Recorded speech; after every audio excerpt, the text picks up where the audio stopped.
Thank you all for watching and supporting my videos. Your encouragement keeps me inspired to create even more content. My next big goal is to reach 1,000 subscribers, and I can't do it without your help.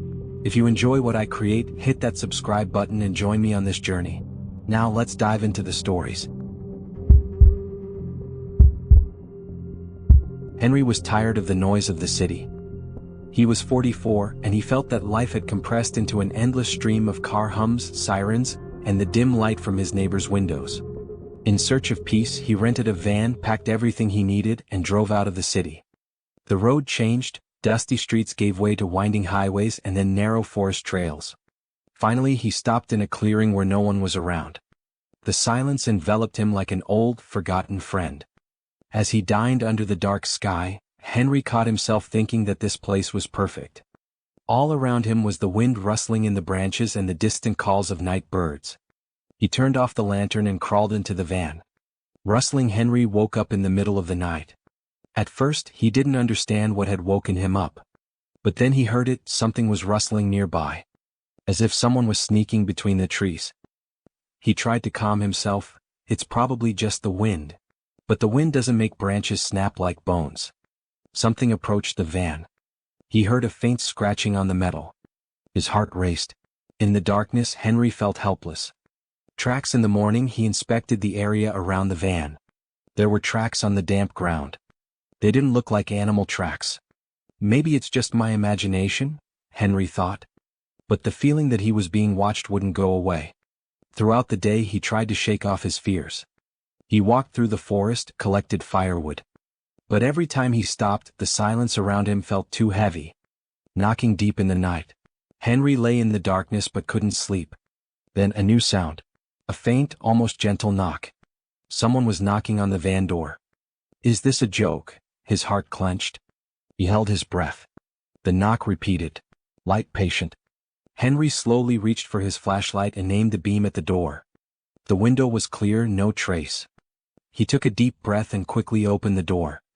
No one. Just silence and darkness. Not alone. When he closed the door, he felt something had changed inside. The air smelled different, faint, rotten. And then he saw it. In the rearview mirror, something reflected. A silhouette. Dark, motionless. He looked around, no one. But in the reflection it remained. And slowly began to move. Henry held his breath. His hands clenched into fists. He shut his eyes, opened them again. But the silhouette in the mirror didn't disappear. Who are you? His voice betrayed him, trembling. Silence. Only the faint rustling of leaves behind the van. He spun around, grabbed the lantern, and directed the beam of light into the darkness. Empty. Just trees, their shadows resembling strange figures. But in the mirror, the silhouette wasn't just staying, it was moving closer. Locked doors. Henry slammed the van door shut, checking the lock. The interior light gave an illusion of safety, but fear settled deep in his chest. He looked in the mirror again. Empty. He slowly exhaled. Just exhaustion, he whispered to himself. Trying to calm down, he sat on the bed and closed his eyes. But only for a moment. Knock. Knock. Knock. Henry jumped. The sound came from the door. Not sharp, not intrusive. Light, patient. Who's there? His voice cracked with tension. No answer. The encounter. He grabbed the knife that was next to the gas stove. Slowly, like in a nightmare, he approached the door and peered through the window. At first, he saw only darkness. And then, something else. A tall figure stood very close. No face, no hands visible in the shadow of the hood. Only two unnaturally pale spots. Eyes? Flickered in the twilight. What do you want? Henry yelled, clutching the knife. The figure didn't move. He was gasping for air. His heart pounded in his chest.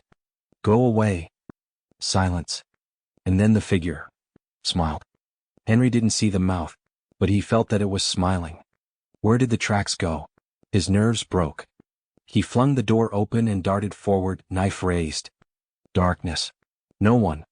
Empty ground, no tracks, no trampled or disturbed grass. As if no one had ever been there. But the worst was yet to come. When he returned to the van, he saw that the door was now wide open.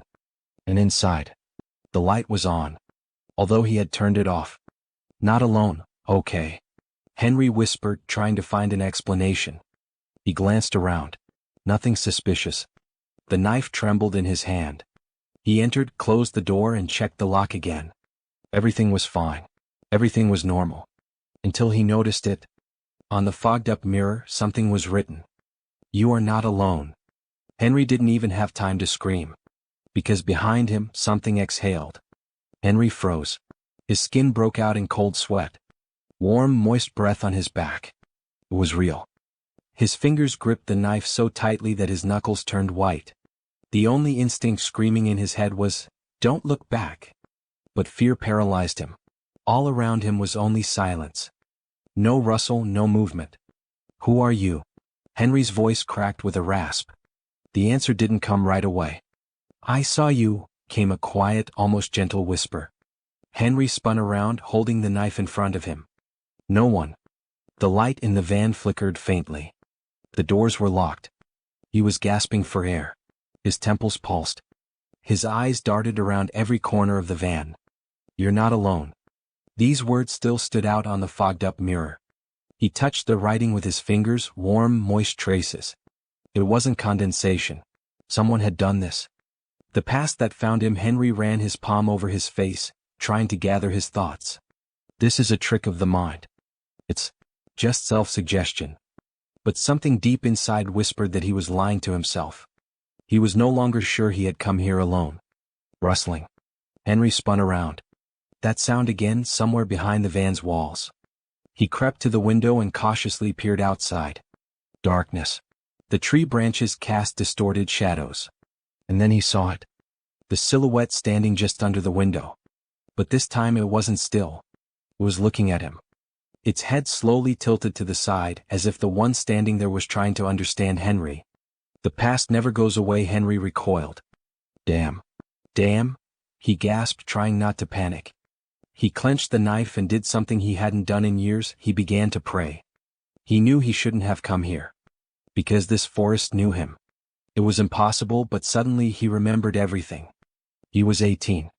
The same forest. The same cold wind. But back then there were 3 of them, he and 2 friends, drunk and carefree. And also the boy they left here at night.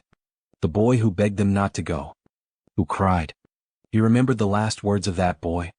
"I'll see all of you. I'll see you." The path back is closed. Knock on the door.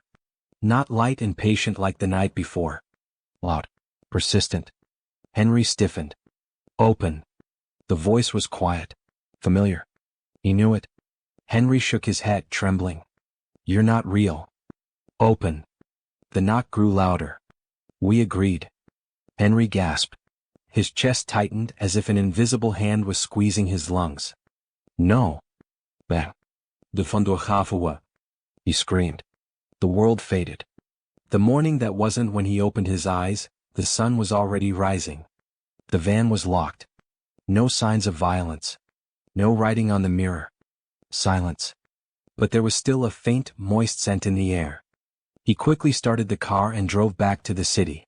The final proof: when he reached the nearest gas station, he got out and breathed in the cold air.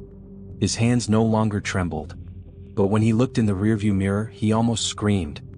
On the fogged-up glass of the van there was a message. "I see you." Mark had always found solace in the forest. At 48, with his divorce behind him and his children grown, his weekends in the woods became his sanctuary. The solitude of RV camping was what he craved, the escape from his life, the noise of the world. A simple life of trees, silence, and the occasional chirp of birds was all he needed to clear his mind. This weekend, however, felt different. The air, thick with moisture, made his breath feel heavier than usual. His RV sat in the middle of a small, isolated campground surrounded by towering trees. He had been coming here for years, but something about this place unsettled him today. The air was too still, the woods too quiet. He couldn't quite place it. By the time the sun dipped below the horizon, the stillness had turned into something more oppressive. Mark sat outside his RV, sipping on a beer, watching the shadows stretch long across the ground. There was a strange tension in the air, like the forest itself was holding its breath. He told himself it was nothing, just an overactive imagination. But the thought gnawed at him. He glanced at his watch. It was just past 9, still early by his camping standards. He should take a walk, clear his mind. Maybe even go down the trail by the creek that wound through the forest. He had walked that path 100 times before, but tonight felt like something was different. Just a walk, he muttered to himself, forcing his feet to move. The woods swallowed him up quickly. The familiar sounds of rustling leaves and distant animal calls had disappeared, leaving an eerie silence in their place.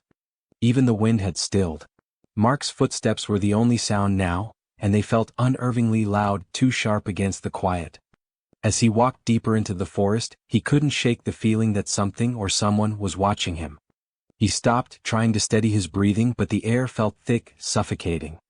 The trees stood like silent sentinels, their branches tangled above him, blocking out the sky.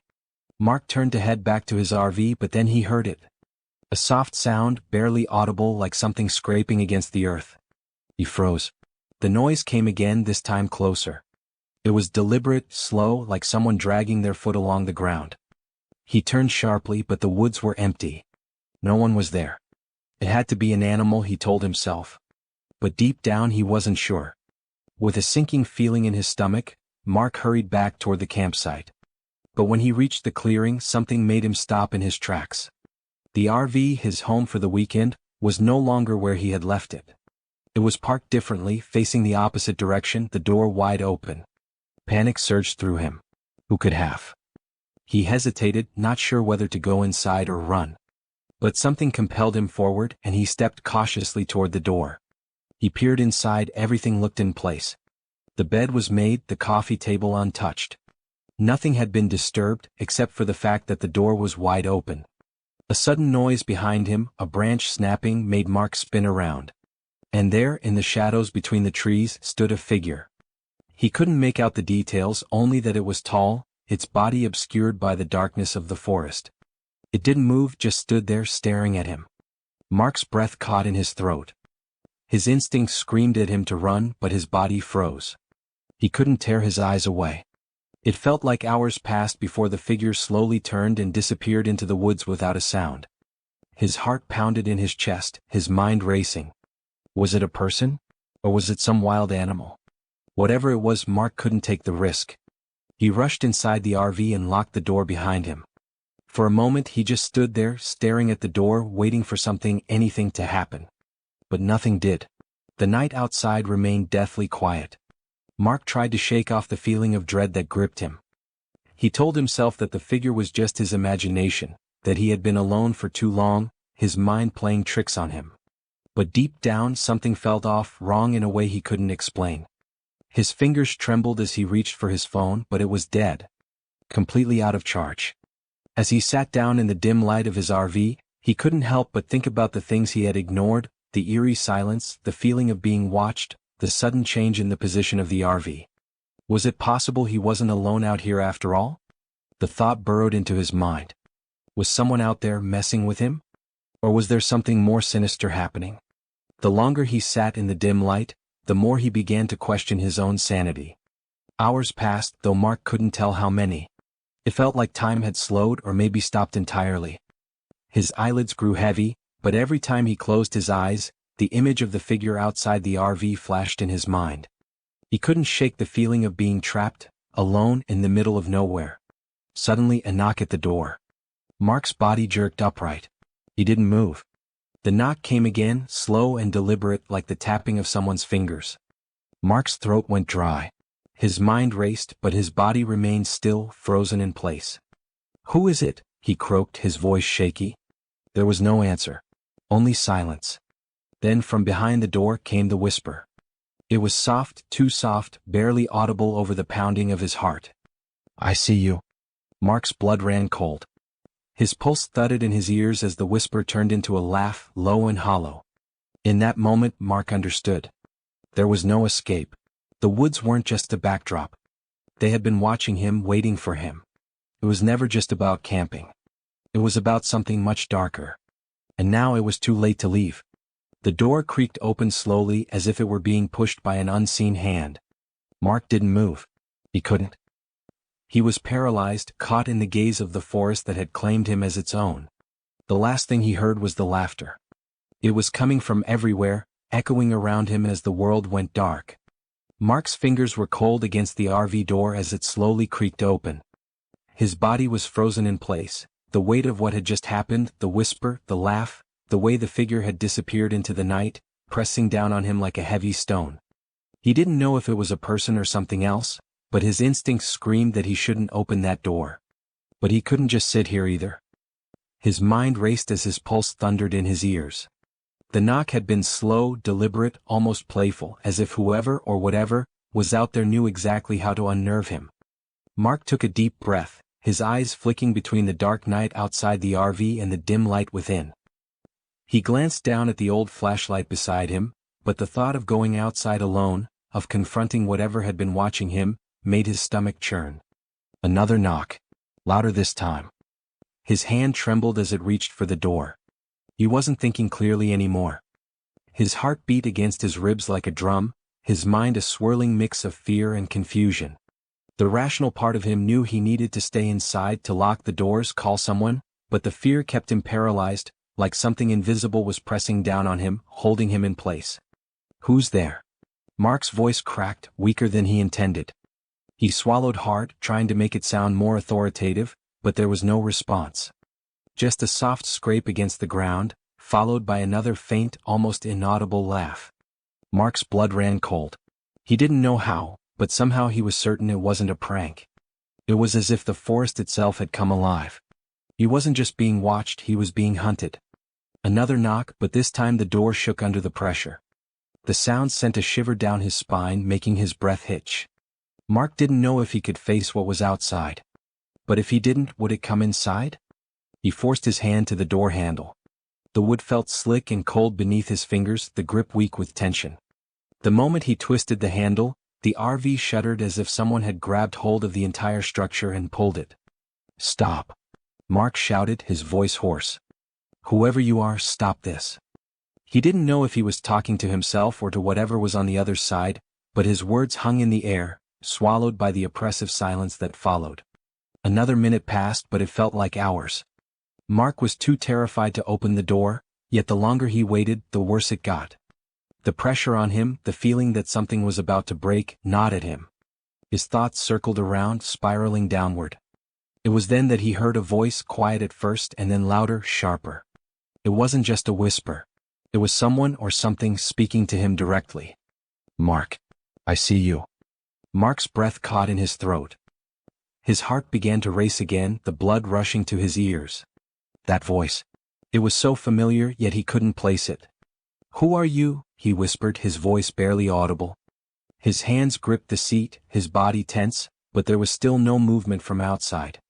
His chest felt tight, suffocated by the mounting fear. Don't you remember me? The voice asked, a low chuckle accompanying the question. It was like an old friend, but the tone carried a strange menace that made Mark shiver. You left me here, Mark. You left me behind. He squeezed his eyes shut, trying to force the memory to the surface, but it wouldn't come. The voice felt like an echo from the past, one that Mark didn't want to remember, one he had buried deep within himself. But it was here now, resurfacing, dragging him back. I'm not who you think I am, Mark muttered, his voice trembling as the weight of the words felt like it was suffocating him. This isn't real. Oh, it's real, the voice responded, dark amusement thick in the air. You can't escape what you've done. The forest remembers. Mark recoiled as the voice seemed to come from everywhere, from the trees, the dirt beneath him, the very air itself. He wanted to scream, to demand answers, but something told him that this, whatever this was, didn't follow the rules of logic. With every passing moment, the air seemed to grow heavier. Mark's throat felt tight, his thoughts clouded. His memories, long forgotten, began to resurface. He didn't want to confront them, not now, not like this. His mind flashed back to that night. It had been years ago, but the memory was vivid in its terror. He had been younger then, in his early 30s, full of recklessness and thrill. It was supposed to be a simple camping trip, but things had gone wrong, horribly wrong. He could remember the screams now. The panic. The way his friends had begged him to stop, to turn back. The look in their eyes. They had found something in the woods, something strange, something they shouldn't have. But Mark had been too eager to finish what they had started. And in the end it had cost them. The boy, the one they had left behind. The one who had pleaded, crying, begging them not to go. The one who had disappeared that night. Mark had pushed him aside, unwilling to face the truth. Now, in the thick silence of the forest, Mark realized the voice belonged to him. To the boy he had left to die. "I'm sorry," Mark whispered, his voice cracking. The words were like a plea, but they felt empty. There was nothing he could say that would undo the past, nothing that could erase the guilt gnawing at his soul. Another knock. Louder this time. It felt as though the very foundation of the RV was shaking under the pressure.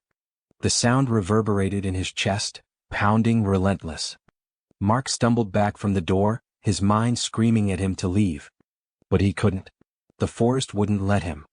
And neither would the boy's ghost. The whispering grew louder, more insistent.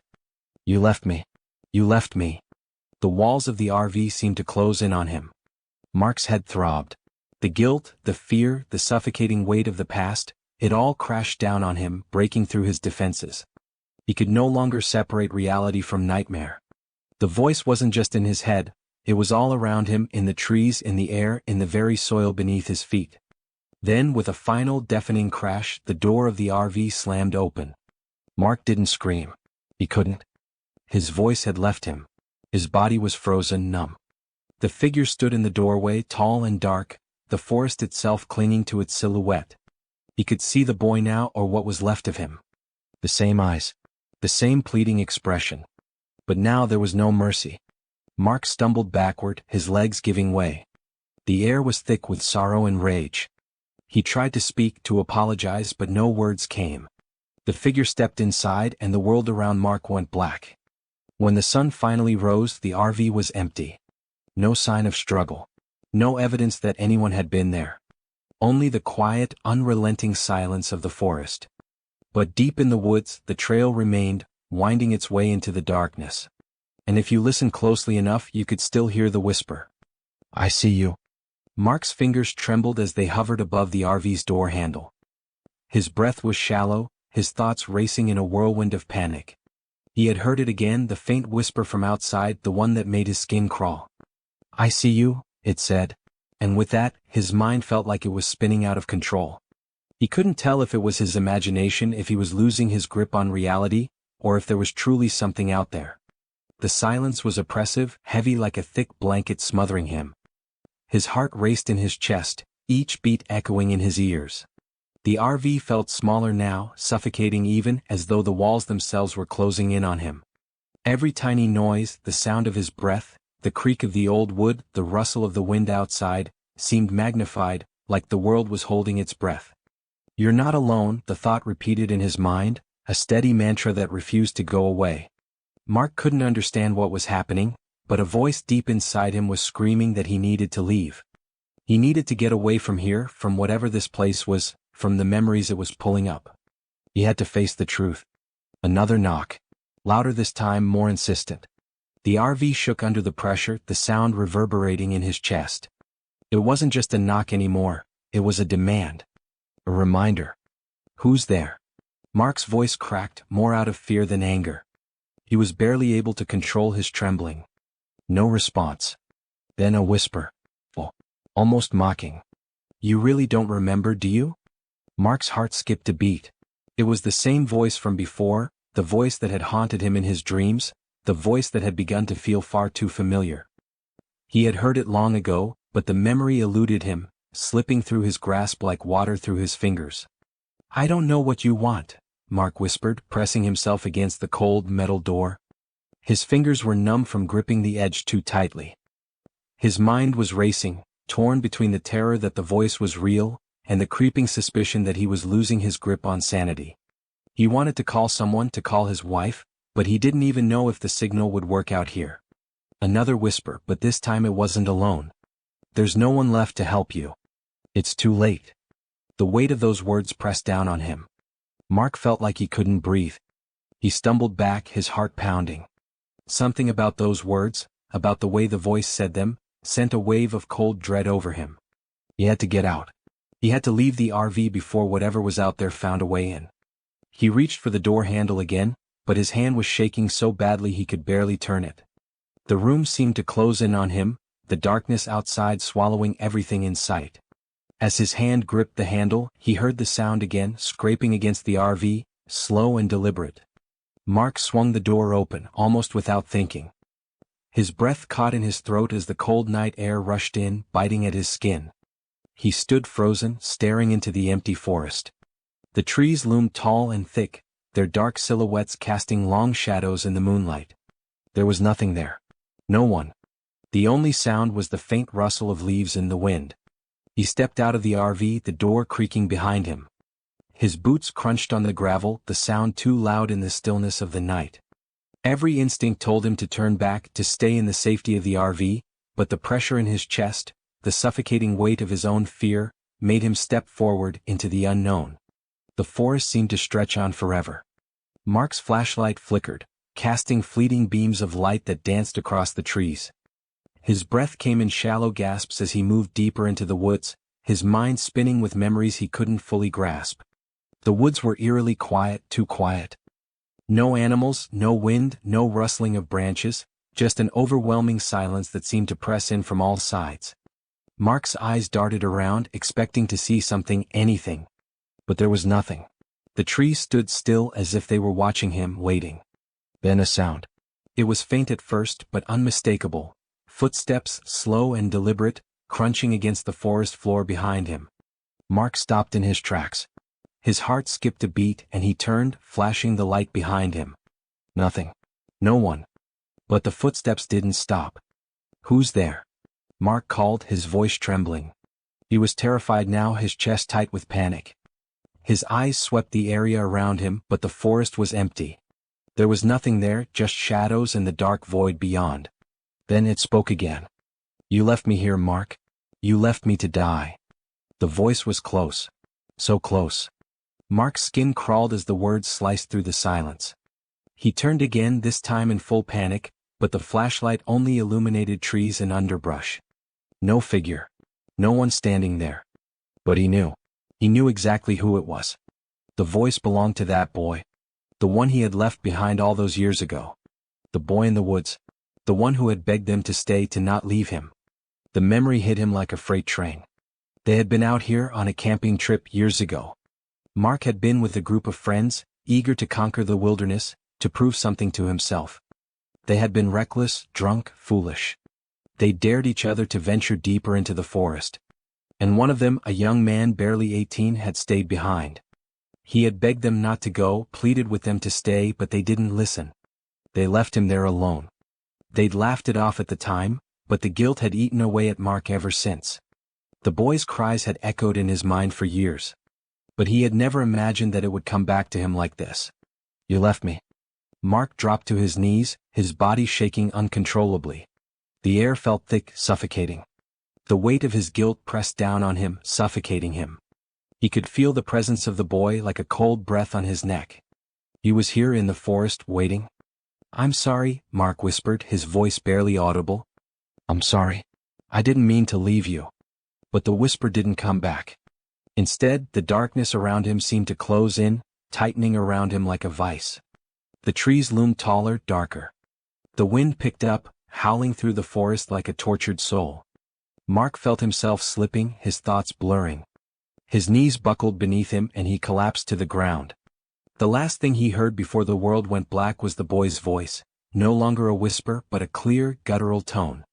"You can't escape." The morning light filtered through the trees as the forest settled into an unnatural stillness. The RV sat empty, the door wide open. There were no signs of struggle, no footprints, no trace of Mark anywhere.